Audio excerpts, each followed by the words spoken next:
प्रथम विश्व युद्ध की शुरुआत 30 जुलाई 1914 को हुआ और जिस समय प्रथम विश्व युद्ध की शुरुआत हुई उस समय अपना भारत इंग्लैंड के अधीन था, अर्थात भारत अंग्रेजों का उपनिवेश था।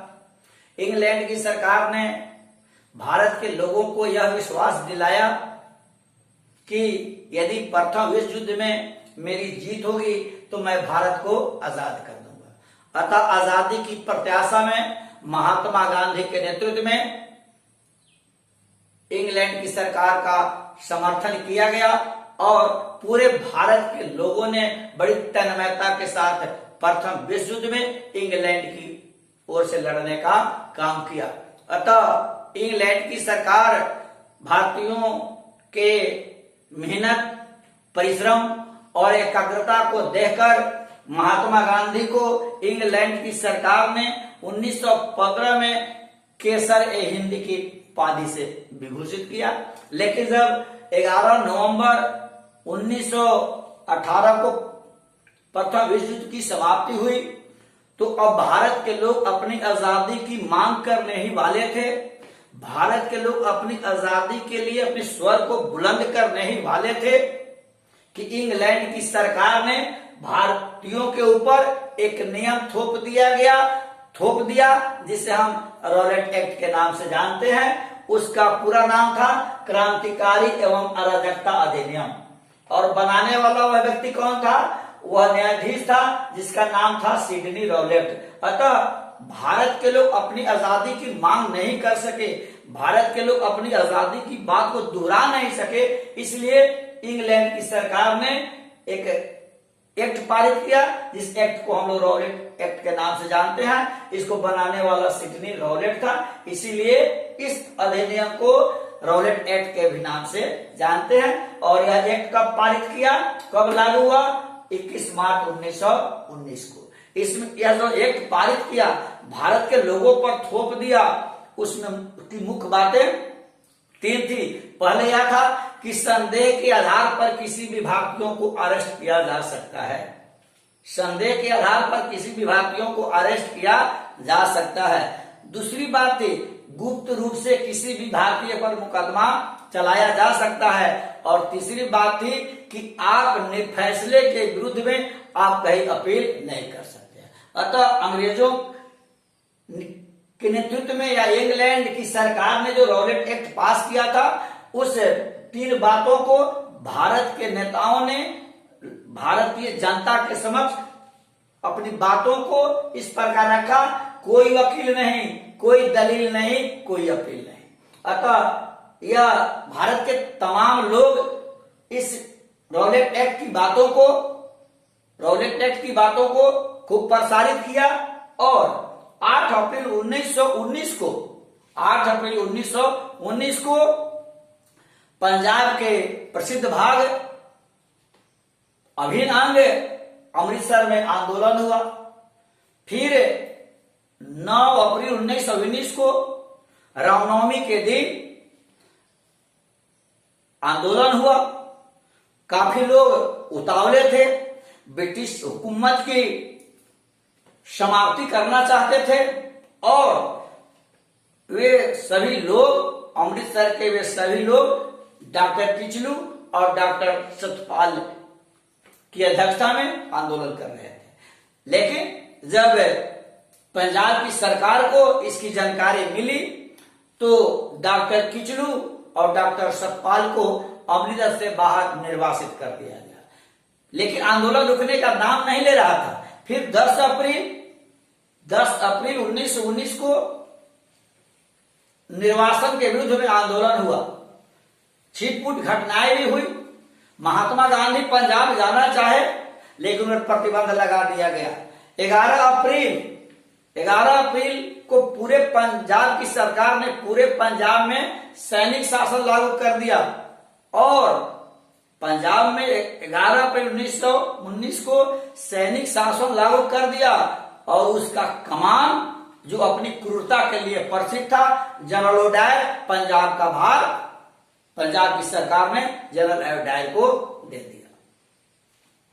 फिर इसके बाद 11 अप्रैल के बाद 13 अप्रैल 1919 को जालियांवाला बाग में 20,000 लोग बैसाखी के दिन, प्रथम बैसाखी के दिन का एक मेला लगता है।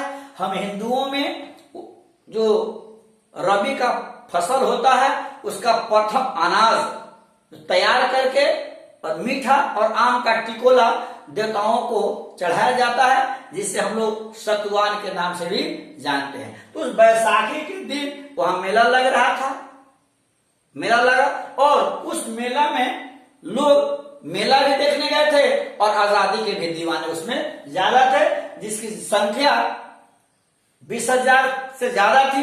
दमनकारियों के विरुद्ध में नारे लगाए जा रहे थे, लेकिन जब इसकी जानकारी जनरल डायर को हुई तो वह 2 गाड़ियों को लेकर के 100 सिपाहियों के साथ वहां पहुंचने का काम किया, और वह जालियांवाला बाग अंदर प्रवेश कर, चारों तरफ घर है, प्रवेश करने के लिए एक संकीर्ण रास्ता है, उसमें एक समाधि है, 3 पेड़ है, एक कुआं है, वही लोग मीटिंग कर रहे थे।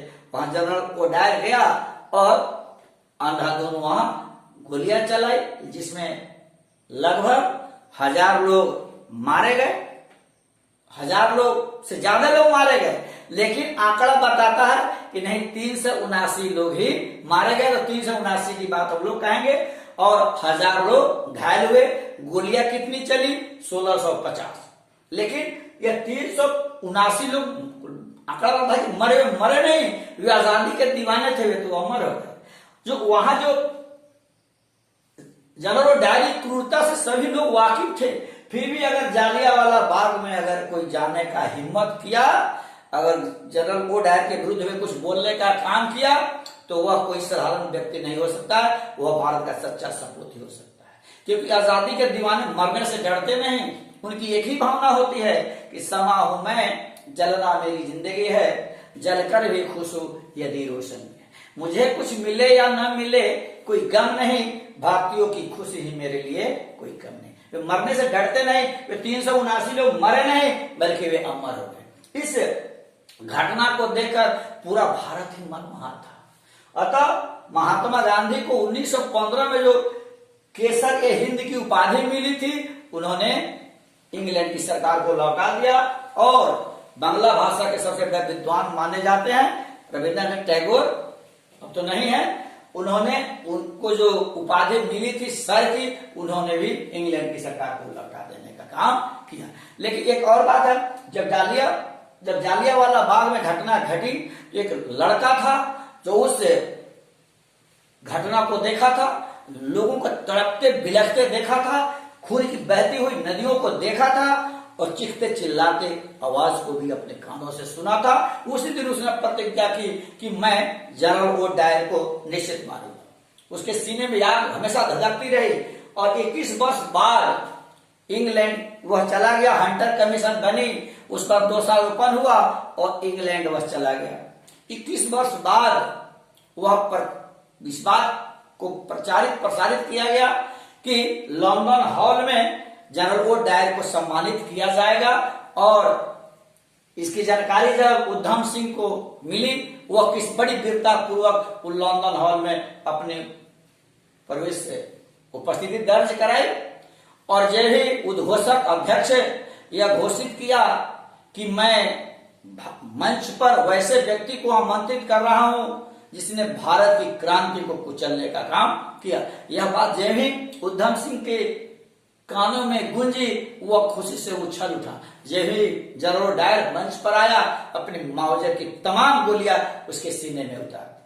भले उसे फांसी की सजा हुई, लेकिन वह जनरल डायर को मारकर ही दम लिया और अपने प्रतिज्ञा को वह पूरा किया। ठीक है, तो इसलिए यह पंक्ति जो है जरूर याद करेंगे। जालियांवाला बाग में डायर ने गोलियां चलवाई थी, डायर को भूल देने की उधम सिंह कसमें खाई थी। लंदन हॉल में वीरतापूर्वक उपस्थिति दर्ज कराई थी। 21 वर्ष बाद मार डायर को सीने की आग बुझाई थी। जय हिंद।